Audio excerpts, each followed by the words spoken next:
But I think in this market, it's like you have to go into it with multiple things. Like you have your plan A and your plan B. And if your plan is to buy and hold for appreciation long term, like that's a pretty safe plan. If rates go down, you can refinance. If rates don't go down, you know what you have. But like now is not the time to kind of to not have a plan for your assets. Welcome to the Creating Wealth Podcast, where Kyle Curtin takes you on an extraordinary journey alongside renowned multifamily real estate experts from every corner of the United States.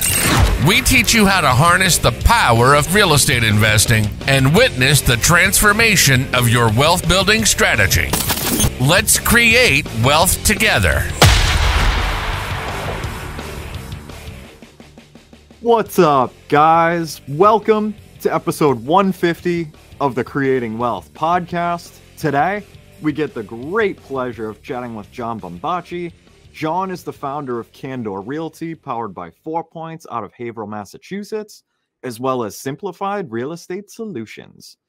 Under the brands live a team of over 35 investor-focused agents, a full-service property management company, and construction management arm, all feeding a large investment portfolio of over 550 units in Massachusetts, New Hampshire, and Maine.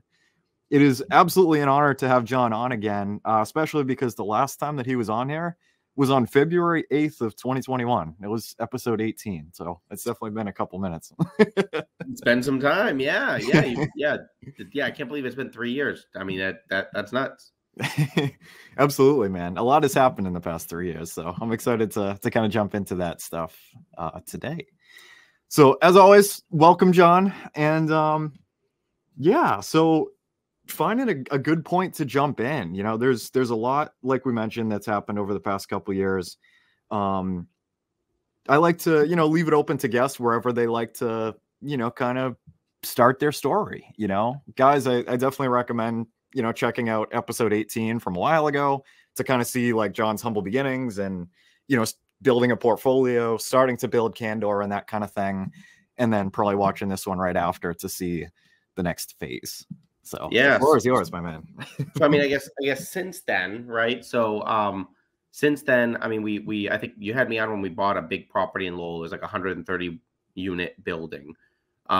We exited that successfully in 2022. We've kind of found our calling as we like to buy portfolios. We like 12 buildings, 60 units, portfolios from retiring landlords, deep value add. Where we have multiple exit strategies. That's kind of become our calling. It's been what kind of defines what we do. We work a lot with widows and estate sales and on the big stuff. We also do 20-ish fix and flips a year. But again, they all kind of come from that same mindset of we really look for pain points. We like to solve hard problems. We have a strong team. I always pitch, at our free meetups and everything else, the, real estate team sport, the stronger your team, the easier this thing gets. We have a really strong team in terms of in-house management, in-house construction. You said 35 plus agents. I think now we're up to 50 plus agents in 3 states.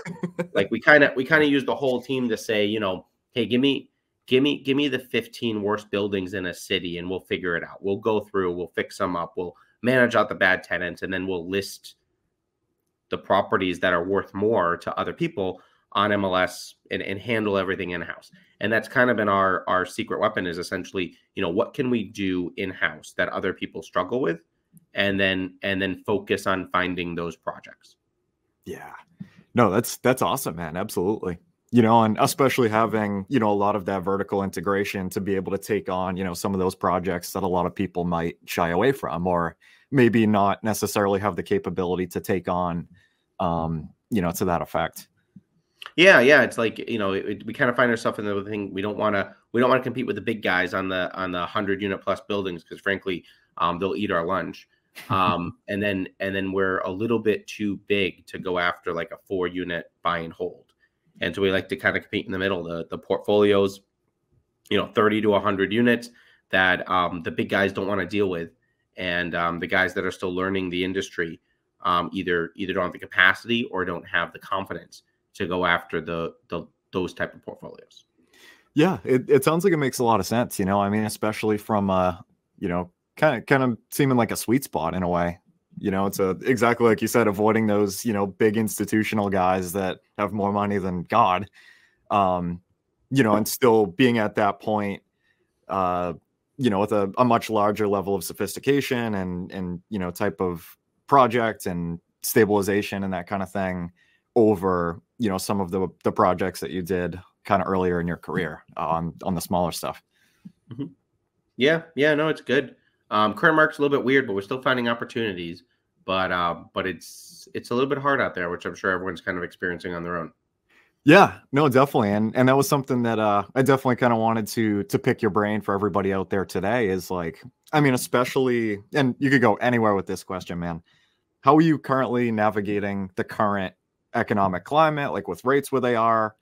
You know, I don't know who else is out in the water as well that you've noticed in terms of like not competition, but I guess saturation, I guess. I mean, you know, demand, that kind of thing.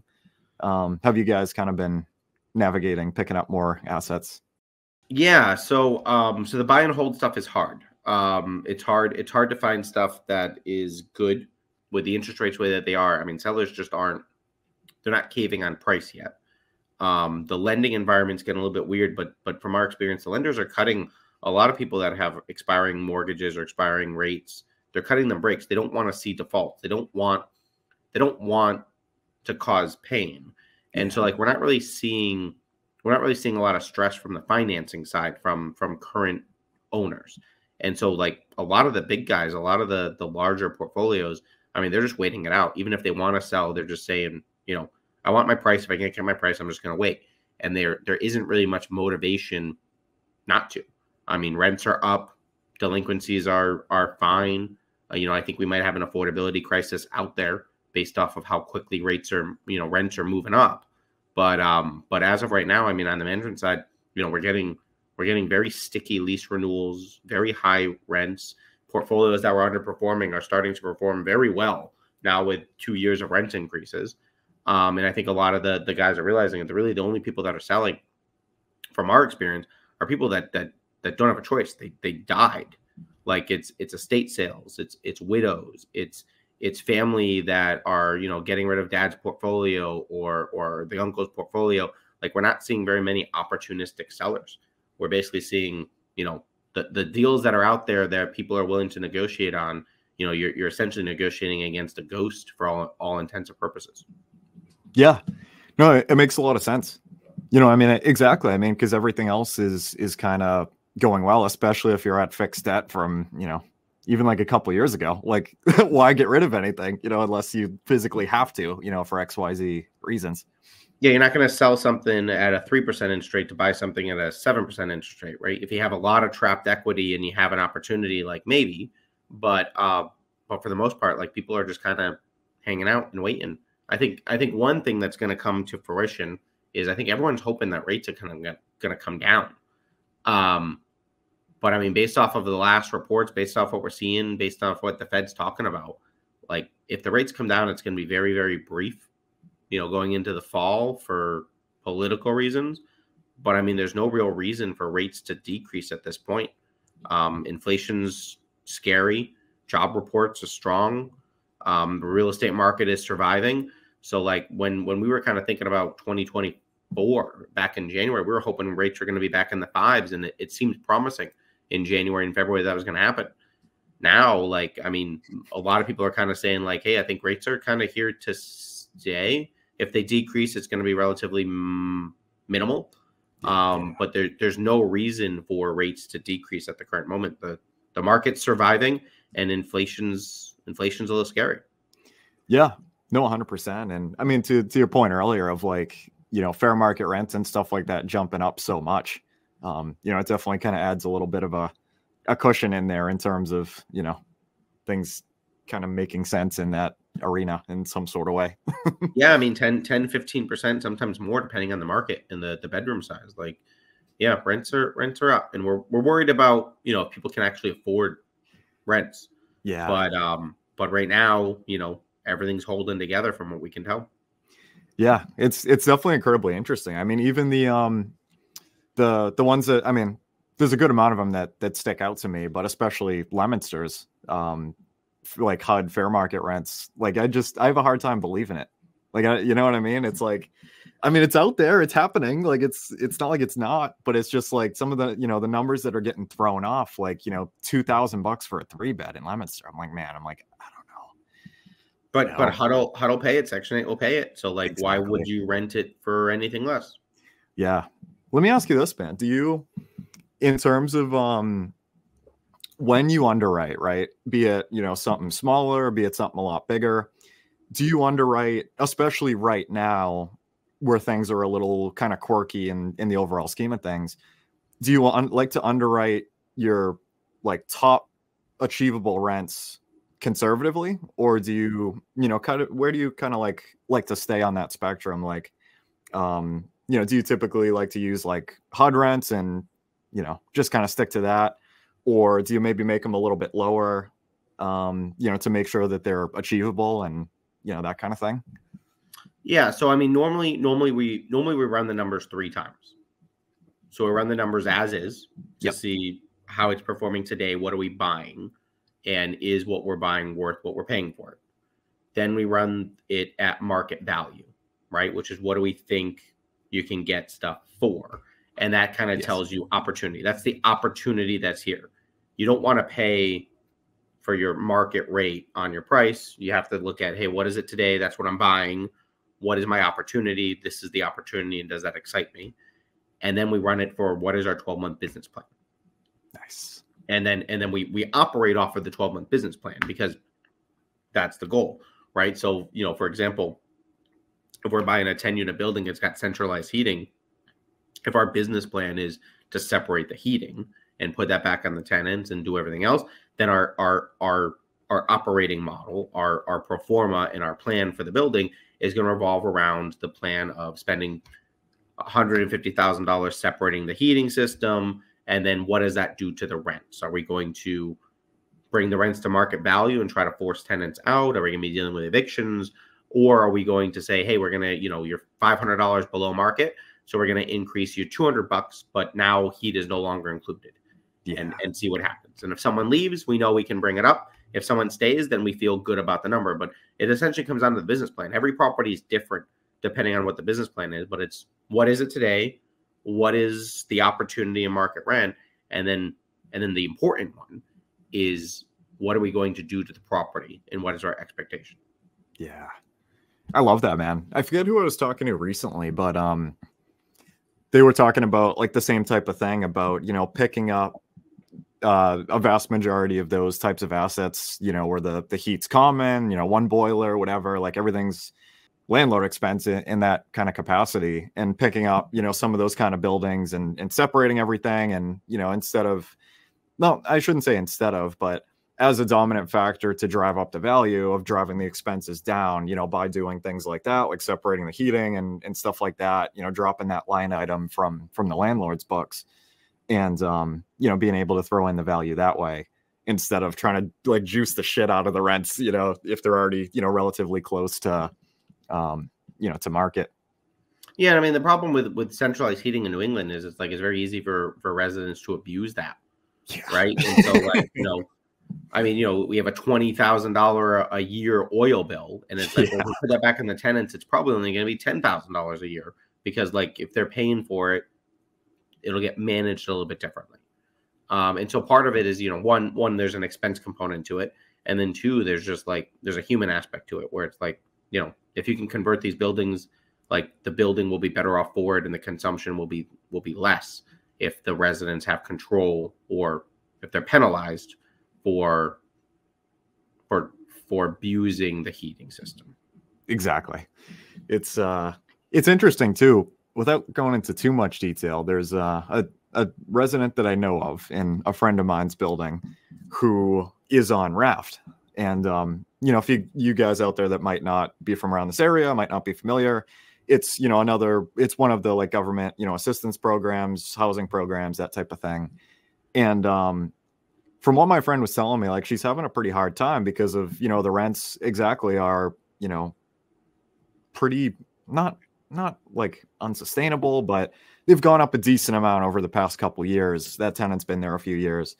And the thing is like having that, the cost for oil, you know, I mean, guys, like the thing to mention too is like, you know, it's not like 99.9% of the buildings up in New England, up in this neck of the woods are airtight, you know, and insulated to shit. And like, you know, it's one of those things where like, you know, you or the resident, whichever, you know, the heating, it's their responsibility to pay for that cost. You know, you're going to be spending a good amount, especially in the wintertime. I mean, even like days like today, it was, I don't know, I want to say it was like 30 or 40 something this morning. I mean, today's probably not a good example, but like last week, you know, it still had like ice on your windshield, and then it was like 60, you know, like 6 hours later. You know, so it was such a delta in there, you know, in terms of temps. But it's one of those things where like, you know, she fills up her oil tank. She has this rent that's a bit high, you know, for versus what it was a couple years ago. And then, it's just, it's kind of like this dilemma of, you know, just being hard for her to keep up with, you know, and heating a pretty decent sized unit, you know, for that. But yeah. Yeah, no, I mean, it's hard. And I mean, you know, the first couple of properties I had up in Littleton, New Hampshire, we did that where we separated the heat on 2 of the buildings. And it makes a big difference. I mean, makes a big difference. I will say, right, if you're looking to do that kind of stuff, it typically, if you're going to hold the property for a very long time, you know, on a 2 to 4 unit, the return will be there in cash flow. On larger buildings, the return will be there when you go to sell the building. And so sometimes like we'll manage the building as is for a long time. And then if the plan is to exit the building in 12 months, then we'll undergo the project of separating the heat and eliminating that from the P&L, because I didn't want to spend $50,000 when I was going to hold it for 5 years. I will spend $50,000 if I can sell it for $100,000 more. So it ends up being just like a CBA analysis when you go to exit the building. Yeah, that makes a lot of sense, man. 100%. And how are you guys feeling about, I know it depends project to project, but super generally speaking, like the investment philosophy that you guys have around hold periods now on some of the bigger stuff, take us through that. Like what's kind of going through your mind there? So I'll be honest, we haven't bought anything in about 2 years, anything substantial anyways, in about 2 years with the plan to hold long term. I mean, maybe it's been about a year and a half, but I mean, the way the market is going, it's just, it's hard. It's hard to find those types of projects. It's hard to convince ourselves and our investors that buying and holding for substandard cash flow is the right move. Yeah. And we're not willing to go into war zones to get the cap rates. We want to manage stuff in comfortable areas for a lot of reasons. So a lot of the projects we've been doing is we've been doing like short-term repositioning plays. You know, like we're working with, you know, Andrew down in New Bedford. We did the project up in Lewiston, Maine. We have a couple other projects coming down the pipeline now where the plan is buy, stabilize, piece it apart, and sell it. And at the end of the day, if we decide to keep some of them, great. But the strategy is really to get in and get investor capital out in the current market cycle. Yeah. And so that could be 12 months, that could be 18 months, but the idea is to go quickly, get capital out, return capital to investors. And then if we want to ghost ride the rest of the portfolio, we can. If we want to continue to liquidate and go after the profit margins, we can do that as well. But we're looking at projects with multiple exit strategies because we don't really know what the market is going to do in the near term. Yeah. I think it makes a lot of sense, you know, and that part of it as well is something I always admired about the way that you guys do things is like, you know, basically, you know, selling off, you know, some of those smaller assets within the portfolio, get the investors, you know, made whole again, like everything's, you know, hunky dory and everything. And then, you know, kind of figure out what's left for after, what the plan is and that type of thing. Almost in a sense, like just go in, build your equity, get your shit done, you know, and get out and kind of move on to the next play. Yeah. And the money is made holding assets for 10, 15 years. Like there's no doubt about that. It's just buying something now that doesn't cash flow and holding. It's a tough proposition if there's no equity. Yeah. And I mean, the problem with trapped equity is you can't do anything with it unless you sell or refinance. Yeah, exactly. And that's something that I wanted to pick your brain on too, man. You know, tying that same principle back into, say, someone looking for like, you know, their first or second 2 to 4 unit. where everybody's, I mean, say they're, just kind of looking on market, maybe an occasional off market, something like that, where everybody and their mother is out there paying crazy amounts over ask, blank offers, the whole nine, cash on cash, basically gone in terms of, things that kind of make sense with, a 3.5 down, a 5% down, whatever it might be. What has kind of been your advice to, maybe people looking to get their feet wet for the first time, get that second, third building, fourth building, whatever it is, something small, where the cash on the surface doesn't really make sense. Like, do you think that there's a lot of people out there that, might have, some equity from home equity lines, from previous cash out refinances, like just, kind of sitting on the sidelines, but looking to put that money to work? And like, do you think it's maybe like a longer term play of like, kind of like that date the rate type of thing of like, oh, like, just hold on to it. And then eventually I'll be able to refi and hopefully, things kind of sort of go okay. Like, I mean, it's an opportunity cost, right? And I guess we're still buying ourselves, right? But we're uncertain about the market, and so we're buying stuff with multiple exit strategies. I think one common strategy everyone wants to do is they want to do a BRRRR. Everyone wants to do that. Everyone wants to buy something, fix it, refinance, pull their money out. And I say that's great. It's a hard thing to do in the current market, but if you fail to do a BRRRR, what is your exit strategy? And if you don't have one, then there's a problem. If your exit strategy is, well, then I'll just sell it. And like, instead of me having 25% equity, I only have 15% equity, but like, I'll just sell it and I'll move on to something else. It's like, okay, that's a great exit strategy. If it's, well, then I'll just sit on the capital and I'll cash flow for the next 5 years. Then, okay, great. That's an exit strategy that I can get behind. But I think in this market, it's like, you have to go into it with multiple things. Like, you have your plan A and your plan B. And if your plan is to buy and hold for appreciation long term, like that's a pretty safe plan. If rates go down, you can refinance. If rates don't go down, you know what you have. But like, now is not the time to kind of to not have a plan for your assets. And we're still buying because there's the fear of will prices continue to go up or what's going on in the market, and we don't know the answer. So our goal is we still want to buy good deals when we come across them. We just need to have multiple exit strategies now and for if the market changes. But like, don't buy something that you're gonna get hurt by, because now is the time that I think people could get hurt if they don't plan accordingly. You don't want to over leverage yourself and borrow 20% from a family friend to buy your first property, and now you have your gun to your head to figure it out. You want to make sure, like, worst case scenario, you're living in this thing and you're paying yourself less than market rent and you're happy. And if that's the worst case scenario, great. you really can't screw it up, right? But you kind of want to play forward that worst case scenario and make sure that it's not that scary, because anyone that tells you they know what's going to go on is either lying to themselves or lying to you, because there's too many moving parts right now with commercial lending, with inflation, with the political stuff that's going on. There's too many moving parts for anyone to predict what's going to happen. And so to not buy is crazy, and to buy without a plan is crazy. Yep. And that's something that you guys definitely should rewind and listen to that one more time and really digest that. Because like, that's the thing that's interesting is like, I love asking people that question, especially now, because I feel like there are people on all ends of the spectrum, of like different experience levels of, newer investors, of like experienced investors. Some are on the sidelines, some are buying super friggin' aggressively and hoping to be, incredibly optimistic, borderline dangerous. And then there's, kind of like that blend in the middle of like, we're just being incredibly careful with the moves that we make, and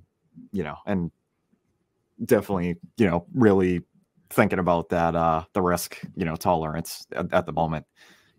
Yeah, no, and I think that's incredibly important right now is, if you're not thinking about risk management right now, you're not doing it right. It's okay to take risks. It's okay to take risks to get rewards, but you have to understand that there are a lot of risks at play at the moment. Absolutely. And it's this is something I don't know if you saw, but I interviewed Mike Marchetti a couple weeks ago, and we talked a little bit about this. And I know obviously, he's very, very focused on, the much larger stuff. And we talked a little bit about, or I should say he brought up, the importance of asset management, especially now, and it seems like it's kind of one of those things to see, like, when the tide goes out, like who's swimming naked, like one of those kind of arenas that we're in right now, where it matters more now than it did 3 years ago. Oh yeah, and Mike's a smart dude. Like we talk a lot. I think we have very similar investment strategies as a group. We always are kind of trading paint, trading resources. But yeah, I mean, I think the next, we saw a lot of people get hurt by the tightening of the market in 2023. But I mean, that wasn't really a downturn. That was just people who are overextended getting kind of called out. Yep. And I think if those people continued to rack things up, they're putting themselves in a very tough place if the market changes. Because right now, we're out in the sun making hay. Like everything is good for the last 4 months, but nobody can tell you how long that's going to last. Exactly. That's huge. Are you guys, let me ask you, when it comes to debt, like, are you more on the end of, leveraging agency debt for maybe some things on, kind of like the commercial stuff for things that are able to get agency debt upon initial purchase? Or are you dabbling with like bridge or variable? Like, where are you kind of at with that, where things are crazy? No, or far from it all. Avoid all that. Don't do any of that. Don't do any of that. Whatever he just said, don't do that. Don't do Don't do. Agency is tough because the prepayment penalties are freaking massive. Crazy. Bridge and variable rate, like you're asking for trouble if the Fed decides to change their mind. Like, don't do any of that. Don't touch it. Just leave it alone. We're safe. Like we're going to local credit unions. We're working with local lenders. When we need to close fast, we're working with one hard money group, ABL, on all of our stuff. But we have a playbook of lenders that we have strong relationships for, and everything goes to them, or we're building new relationships with small banks. Yeah. But fixed rate, no or limited prepayment penalties, good terms in terms of, again, the terms matter based on the project. If I'm going to sell things off, I need partial releases at no penalty. If I'm going to hold things long term, prepayment penalties don't matter. But the idea is, like, you need to do your lending like you do your business plan. Whatever your business plan is, you have to tell the bank, and you have to line up your debt so that your business plan makes sense. People run into a lot of problems with lending, and I can give you endless examples of people that have run into problems with their banks, is when they don't tell them the business plan, and then the bank gets pissed when they start executing a business plan that the bank doesn't know about. So it's important to line your debt up with your business plan, because otherwise you could wind up in a situation that you're paying a lot of fees, or that you're kind of pissing off the lender that you're trying to build a relationship with. Yeah, that makes a lot of sense. Absolutely. Yeah, no, it's incredibly interesting, man. It is. Yeah. And I mean, and the financing part has always been, I think it's always been part of our strength is, we can talk pretty well with banks. We can talk shop. We can tell them what we want and what we care about, and then kind of give them what they want and what they care about, and just make sure that everybody's okay, right? Like a bank that doesn't do short-term lending, they might say, hey, I can't do an 18-month project. And you're like, well, what if you charge some fee income? What if you go to the credit committee and say, well, we'll get first rights on sponsoring the purchases of these buildings on the other side. Might not benefit the commercial lender. It will benefit the credit committee and the rest of the bank, right? So like, we're working on a condo portfolio. And part of the deal is, hey, on the sale, we'll tell people the current debt is with this bank, go to them for a quote on the residential side. And if that bank can place some of the residential mortgages, that's great for the bank. Yeah. We buy $7 million, we buy $5 million of condos, we sell them all off. But if they're still left with $2 million of mortgages, it works in their favor. Absolutely. And that's wicked cool. And that's something to really keep in mind, guys, as well, is like the value of having those local lender relationships, especially with, some of the local banks around you in your area, in terms of like credit unions and small banks, like non-chain banks and that kind of thing. And, building relationships, and you never know what can come from it. And always get an introduction, right? Try not to go in cold, right? Like, ask for an introduction, even if you don't know the person, you're asking for an introduction. But like, if you can get an introduction to the right person, and you can explain to them what you're trying to do, it goes a lot farther. Yeah. But like, don't call the 1-800 number and say, hey, I'm looking for financing. Ask your agent, go to a meetup, ask someone that's already working with that group, and they'll say, hey, call Jeff or call Mark or call whoever and say, okay, great. Do you mind just sending an email?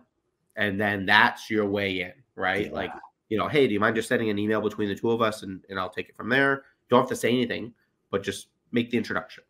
And that normally changes the dialogue a little bit because, it's a warm introduction. Yeah, exactly. The power of the relationship, guys. And that's across the board. I mean, even not with lenders, we definitely highly recommend doing that. I mean, attorneys, like contractors, I mean, whatever, even sellers. I mean, a lot of the stuff that people underestimate is, they don't want to talk to, off-market sellers about other investors in the area because, maybe they'll call them. But if you can find a connection with the seller, like, it goes a long way, right? Like, even if you like the investor and they hate the investor, or you hate the investor and you like the investor, like, if you find commonality with someone that you both know, like, it makes the relationship easier. Yeah. Builds a bond. Like, hey, do you know Bill? Or, hey, do you know Dean? You don't tip your hand, you don't say what your thoughts are on the person, but like, they'll be like, oh yeah, I know that guy. And all of a sudden, like, you've kind of gotten grounded because you both know somebody in the area, and they stop, and they, if you know somebody they know, part of it is they're interviewing you for credibility and want to make sure what you're saying isn't crap. And I can put together a nice resume that says all the stuff that I done, but if I can talk to them about their neighbor who's a slumlord and tell me what happened, like, now all of a sudden we both know the same person and you have credibility. Yeah, exactly, man. And I mean, even like in general, doing that with like sellers especially. I mean, I feel like something like that could definitely definitely helps in building rapport too. I mean, even like just other investors around us, you know what I mean, that like, oh, like, do you know John, do you know Matt, do you know whatever, like, it's one of those things, especially like you mentioned, like, if they like the other people, like, you might have just found like a mutual friend, and it's like, holy shit, like, now you're in like the circle, and it's like, wow, like the whole paradigm's changed from like just some random guy that just walked up to you and trying to do something. The power of the relationship, guys, like, you never know, or even, and it doesn't matter if you like the same person or hate the same person or have different opinions about the person. Doesn't matter. But if you find the connection, it'll help get you to the next level. Yeah. One thing too that I haven't done it too often, but the occasionally, when somebody will call back from a postcard or a piece of direct mail or something like that, you go meet the seller, whatever. Like, I don't know. I love talking to people about this and getting their thoughts, because like, I love literally, especially if it's like a local guy, I love trying to go for that like guy from down the block that's just trying to like, XYZ. So I'll have like, my sweatshirt on with like a Bruins logo on it, or, jeans, like, dressed like decent, you know what I mean? But not like, walking up there with like a suit and tie and like the whole thing. And obviously it's contextual, right? But it's one of those things that like I've enjoyed kind of probing and toying with in different situations to try to like be like, oh, hey, like, hey, I work at this, base that's down the street. Like, I'm not just some random dude that like just sent you a thing. Like, I live here, like, to, try to, exactly to your point, and of this, little blip of the conversation, like, just trying to gain that, build that rapport, like, be as genuine as possible and that kind of thing. And, as fast as you can. Yeah, I mean, I would say even where, if you have a work uniform, like I always go Exactly. I go to everything with just a polo. Yeah. Don't dress up, don't dress down. I just go as is. And again, a lot of times that resonates with people. Like, go, be your personality. Let that kind of go through, and like, honestly, don't give a crap, and that'll feed them more than trying to match them, right? Because you could be talking to someone that's a lawyer in a suit, or you can talk into, you know, a first grade teacher. But if you're you and they're them, it makes it easier. Yeah. Builds that connection because you're just being people. Like being people talking about cool hey, shit. Like, you know, maybe work something out. Whether I know what I'm doing or not, like I'd still love to buy your house. And it's like, well, I'd love to sell my house. Whether I know what I'm doing or not, I'd love to sell my house. And like, okay, well, like, I feel like there's something here. I feel like we have a connection. I think we just became best friends. I think I can solve your problem. Yeah. But yeah, cool, man. No, that's awesome. Yeah, absolutely. That's huge, man. Thank you, you know, very much for sharing all of that advice, John, especially in this, you know, current spot that we're in the market where things are a bit challenging, you know, for, you know, and a lot of different types of aspects and, you know, like how to navigate that. You know, even down to the, you know, if you're going off market, if you're staying on market, whatever, like building relationships, building rapport and that type of thing. You know, awesome stuff. And yeah, have a plan. No matter what you do, have a plan, because now is not the time to gamble. When COVID hit, that was an interesting time to gamble because the market was strong and no one knew what was going on, right? That's a gamble. Like you don't know what's going on, but the market still seems strong. Right now, in my opinion, it's just now is not a good time to gamble. But we could always say there's a chance where inflation does what inflation does and the market holds together, that this is the lowest we're going to see real estate prices for a long time. Yeah. So like, you know, the gambling goes both ways. Like you're damned if you, damned if you don't. You're damned if you're waiting to buy and you've been waiting since 2020 because we've seen what's happened. And you're damned if you do buy because you don't know what's going to happen. And so it's just making sure that you're risk tolerant, you understand what's going on, and you're not betting on the market to bail you out, right? If it doesn't cash flow today, you have to be comfortable with that. You can't bet on the 3-bedroom rents in Leominster growing to $3,000 a month in 3 years, and then you cash flow. Like you can't bet on that. Yeah. So you have to kind of be comfortable with what you're buying today, and have a plan for it. You know, a backup plan. If your plan is to liquidate it or refinance it in the short term, like that's not the best only plan you can have. And everything we're buying, right? Even if we're trying to fix and flip it, even if we're trying to liquidate it, like we understand, hey, if we get stuck with it, you know, we'll break even or we'll cash flow 4 or 5%. It's nothing sexy. Investors aren't going to be happy, but we're not going to lose it. We're not going to get hurt, right? Like, you know, you're not going to get the returns you're striving for, and that's the point of a backup plan. The backup plan is not going to have the same returns as the primary plan, but you want to make sure the backup plan isn't gonna wipe you out. And no plan is not a backup plan. Yes. Always got to protect the downside, potential downside, the unexpected. Yeah, but I don't think, you know, there's people that are preaching like doomsday stuff, you know, like lenders calling loans and no financing available and the dollar crashing and everybody trading in Bitcoin going forward because the US dollar is going to be toilet paper. Like there's all that kind of stuff. Just ignore it, right? It's just kind of like, hey, business as usual. Market's going to do what the market does, but just make sure you're protecting yourself in terms of if nothing changes, does this property make sense? Yeah. And if the answer is no, then you shouldn't be buying it, right? Don't buy hoping the market's going to change. Just cause. Yeah. Just cause. Hell yeah, man. But everybody needs a place to live. You know, you need food and you need shelter. And I don't know anything about farming. So here I am doing something. Yes. Yeah. I don't think. Yeah, I guess I don't know, but I don't think Massachusetts is great farmland. Not anymore, at least. Not anymore. You know, a bit ago. So I try to buy within 90 minutes of everything of what we own, and I don't know if there's great farmland in that vicinity. Water might be taken too. Poland Springs geyser or Crystal geyser or whatever. That one might be taken. Water, food, and shelter. Like those are kind of the big three. Exactly. Cool, man. Thank you so much for coming on here, John. We're on like social media and everything. Can you be found? I'll tag everything you got down below. So yeah. So I mean, I'm on Facebook, on Instagram. I'm on Biggerpockets. You can email me. You can text me. You can find us at the meetups, right? So we have 8 free meetups. I know Kyle, you come to some. We're probably gonna have 9 or 10 by the end of the month. if you're not going to a meetup, I recommend you go to a meetup. I don't care if it's my meetup or somebody else's meetup, but go meet people. Like, that's how you're going to grow. Your first couple of deals you can do on your own. Eventually, all your deals are going to come from your network, good or bad. The stronger your network, the better your network, the better your deals. And so, like, there's no better time than tomorrow to start growing your network. And like, the easiest way to do that is attend the free meetups in your area. They're all people that are looking to do the same thing you're doing.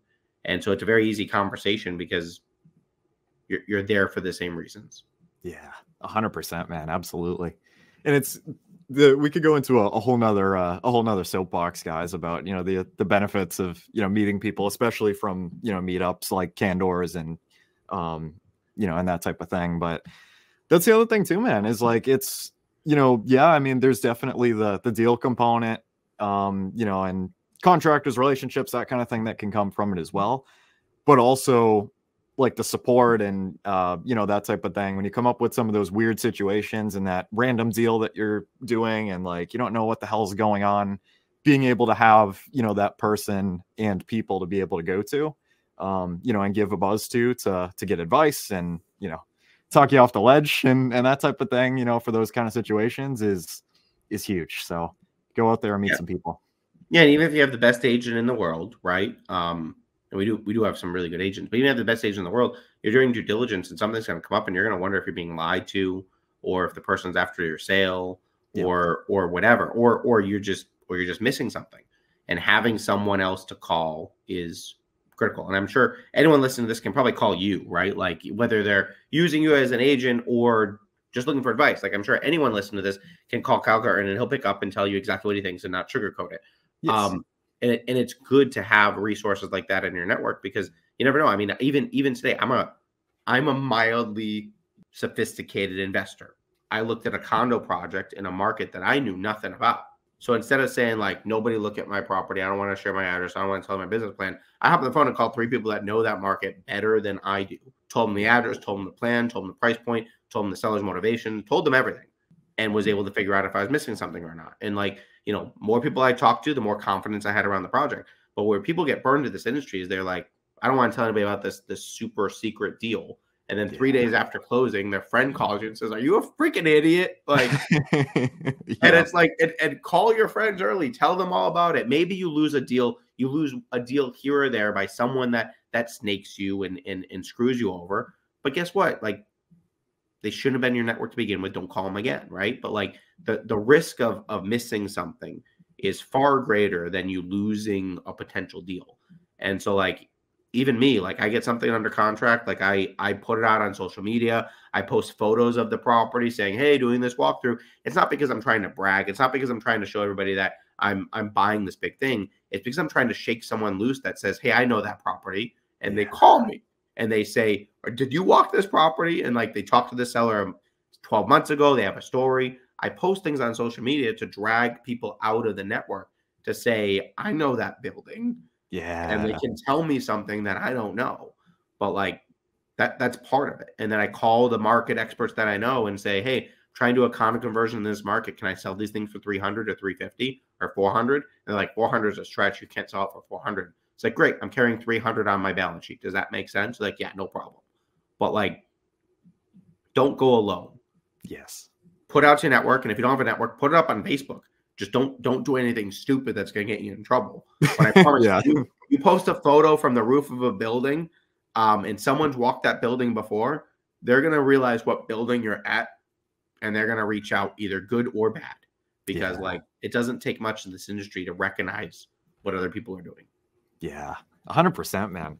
And it's like, that's such a cool thing too, because like, you never know. Like, it could be somebody that happens to be like your 3,000th follower on Facebook or something that you've talked to once 5 years ago, and it's like all of a sudden like, oh, hey John, is that Main Street? Like, are you buying my uncle's building? It's like, tell me more. You said you're an asshole. No, I'm just kidding. But yeah, man, like you never know, and I mean, even especially to your point too, man, like, if like there's something like, if you're walking through a basement or whatever, like whatever your putting out there and that kind of thing, somebody might even if it's not necessarily tied to that subject property, like somebody might pick up on something in there that you might have missed. And it's like, oh shit, like, hold on. Like that changes everything. Like we need to do more shit. Like, you never know.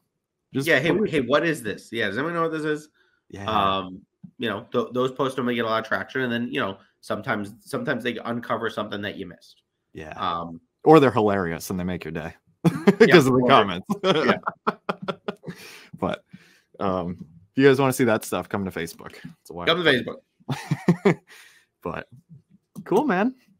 Thank you so much again, John. That was an absolute blast.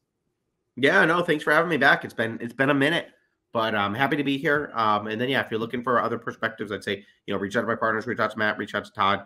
They have different perspectives on our business.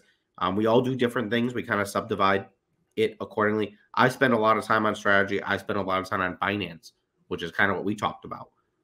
But they have different aspects of the business, and I'm sure they can share a different lens from the same business plan, which is kind of important, right? You need to divide things up. It's too big for one person to do everything, and it's not fair. It's not fair for one person to do everything because it'll kill you. And so it's important to kind of surround yourself with a good team. That's a wrap for today's episode. We want to thank you for being a valued listener of the Creating Wealth Podcast. Make sure to visit www.creatingwealth.com to connect with us. Dive into our ever-expanding library of informative blogs and explore a wide range of additional valuable resources. Stay tuned for our next episode as we continue to create wealth together.